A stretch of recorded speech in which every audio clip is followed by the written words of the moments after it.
This is the 9th episode in a series covering the design and construction of a clock for my relay computer. In the last episode I finished off the relay clock main design by adding the control circuitry, allowing the clock to be halted and restarted. In this episode I'll crack on with prototyping the circuit on a breadboard. So let's jump straight in. So here we are again, back at the breadboard clock. So at the moment we have the basics of the clock already implemented, and that will go a little bit like this.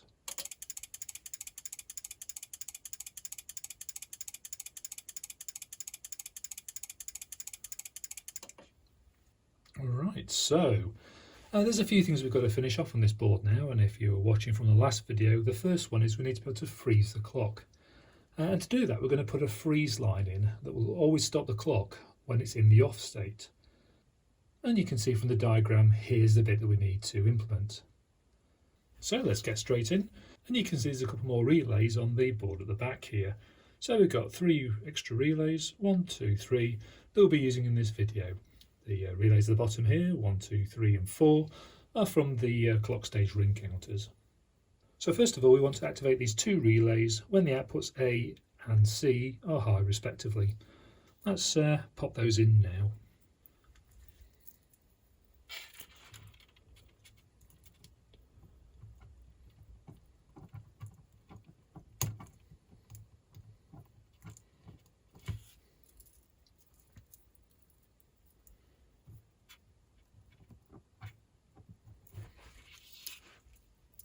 And so just chasing these cables back, here's the output A. So I want to take a output off of that, and here's the output C coming on this line. So I'm going to want to take an output on that one. Cool, so that should make no difference to the clock, but it should now have these 2 relays coming on. And again, you can hear the slight difference in sound.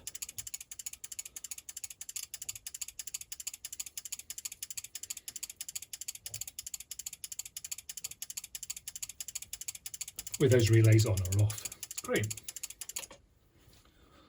So we're now going to take the common on one set of these contacts. So I'll just bring that in there and there. So it's going to get into a bit of a nest of wires, this, but here we go. And bring those over to the relay calls of A and C respectively. So you can see here that the white cable coming down here is A. I'm just going to tuck this in behind. It's a bit of a tight fit. Okay, that one's in.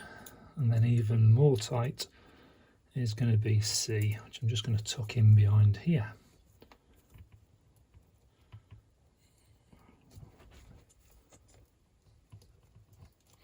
Excuse me a moment, just while I stick my head under the camera.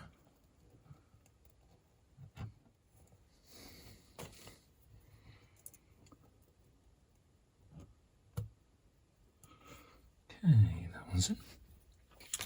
Alright, so with those 2 lines in, all that remains now is to bring over the normally open side of those contacts over to the breadboard, and that'll become our freeze line.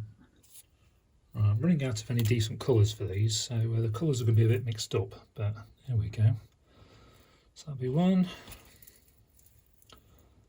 and that'll be the other. I'll bring these over to here on the board, looks fine. So that one, and that one. So both are freeze line. So in theory, if we pass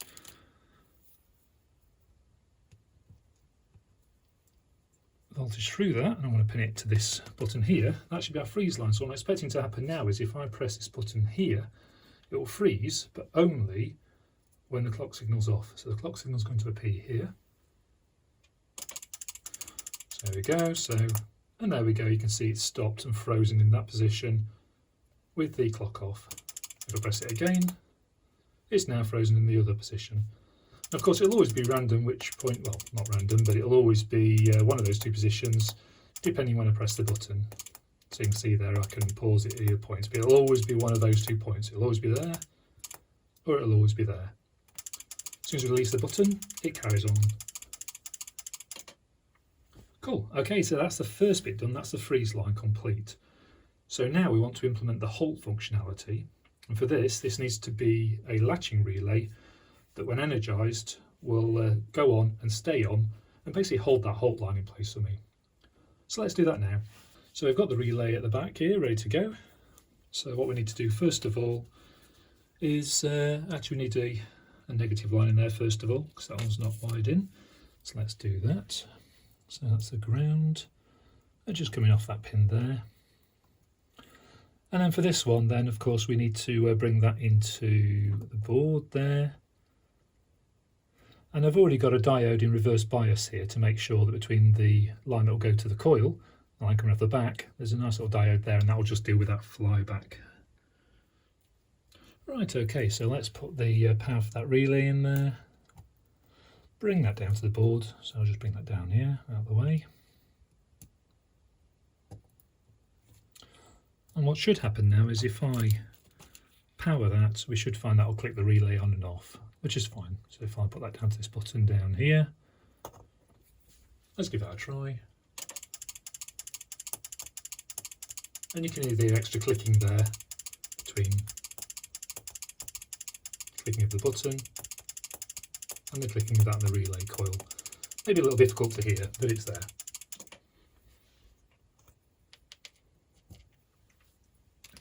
So looking at our diagram here now, we need to route the coil back into the one of the set of relay contacts and then connect that to voltage. So let's do that first. So let's use this set of contacts on this side.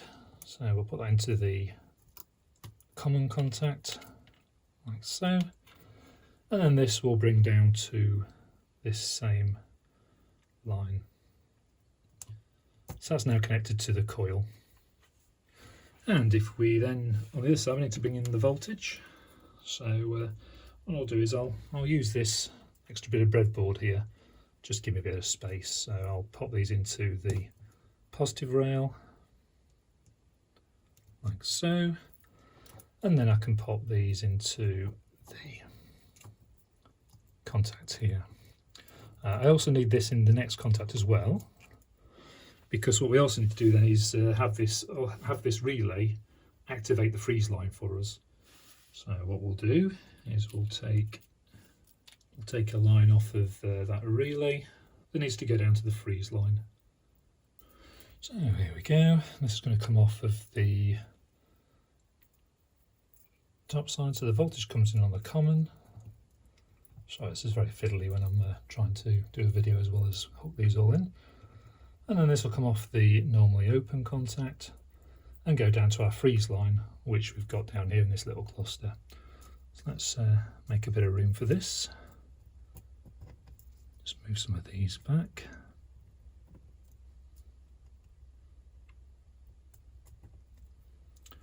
And there we go, that can go down there. So when the relay's active, that'll hold the freeze line on. And we've put a loop there so that once the relay is energized, it'll stay on. So by rights now, if I power to this set of connectors, that should put it on and keep it on. So let's try that. So I'm going to wire that up to the A button here. So I can freeze the clock by holding the button down or by pressing A. Nothing happens.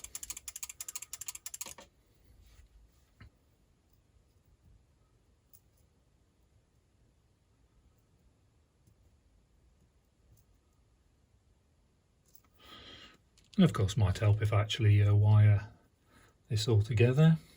So I need to bring the relay over to here.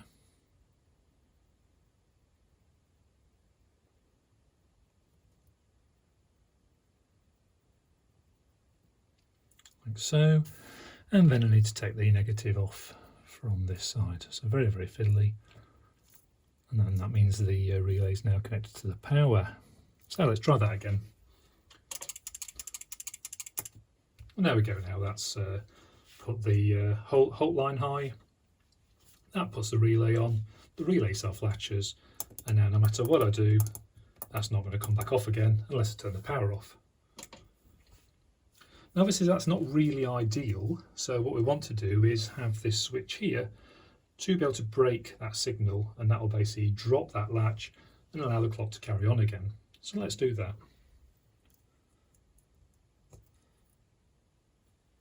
So what we'll do is we'll bring this switch in here. So I'm going to put this over here. And then the relay line will come in on one side of that switch. Just move that down a little bit.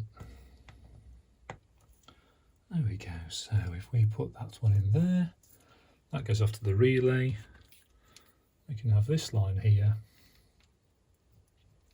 going off to the rest of this over here, and that should now interfere and interrupt rather the connection to the to that relay.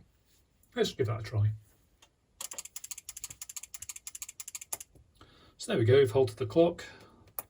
No amount of pressing buttons does anything different, but if you interrupt that line, nothing happens.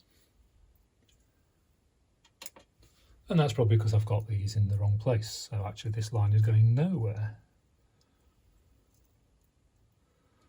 It's all very fiddly to see. So you need to come into there. This is the whole point of breadboarding, of course, as well, to actually try a circuit before committing it for real. Let's try that again. Freeze. Still nothing. Right, let's check this again. So I just need to make sure the pins are lined up.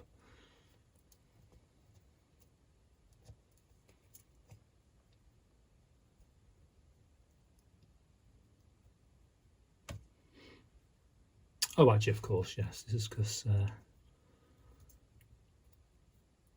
it's in the wrong place. So the relay needs to come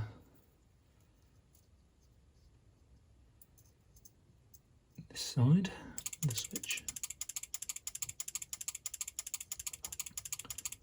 along with that. And then it's from here to here.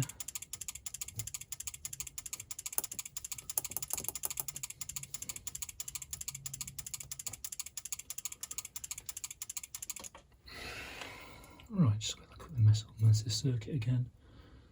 So that's going to feedback. This is going to switch. That gives the power. It's the that needs to come this side. So this is on.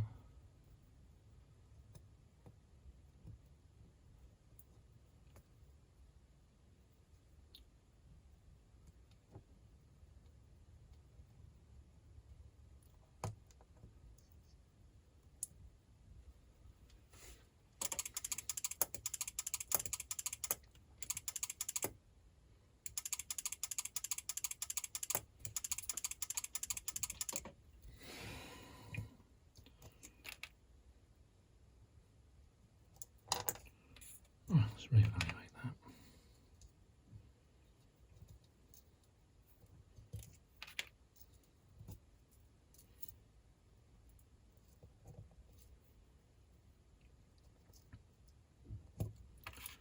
Okay, so let's have another quick crack at that then, because I'm clearly getting confused now. So we've got the positive line going to the relay there.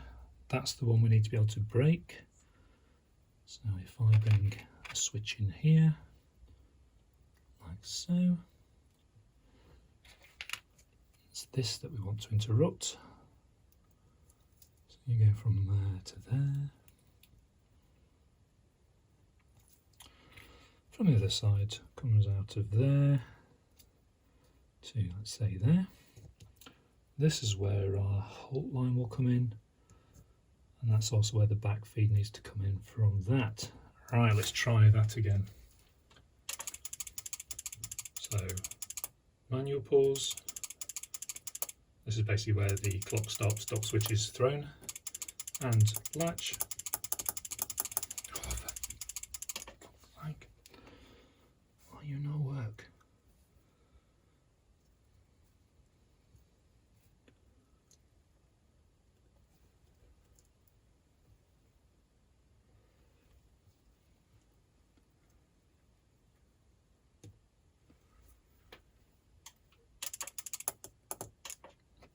Okay, right, sorry, try that again. So I've got everything rewired now, that should work okay, so let's give that a try. So there we go, going again. This is basically the equivalent of throwing that start-stop switch, so that'll hold the freeze line on, meaning the clock can't run. But let that go again and the clock runs. Then a latch, and that holds the freeze line on. And then to release again, we toggle the switch, which cuts that line. Toggle the switch back again, puts us back in the initial state. Press the button, get back into the lock. Toggle the switch, like so. And this is basically how the freeze line of the computer will work as well. So we'll get the stop instruction. That will momentarily activate the freeze line. Freeze line stops the clock, and that basically means the computer is stopping exactly the point where we need it. So that's it for the relay-based clock. So the problem with this clock is that actually it's very heavy on these relays over here. So they'll definitely have to go in a socket because it's definitely going to operate them a lot more than any other relays in the computer. And that means eventually they will wear out.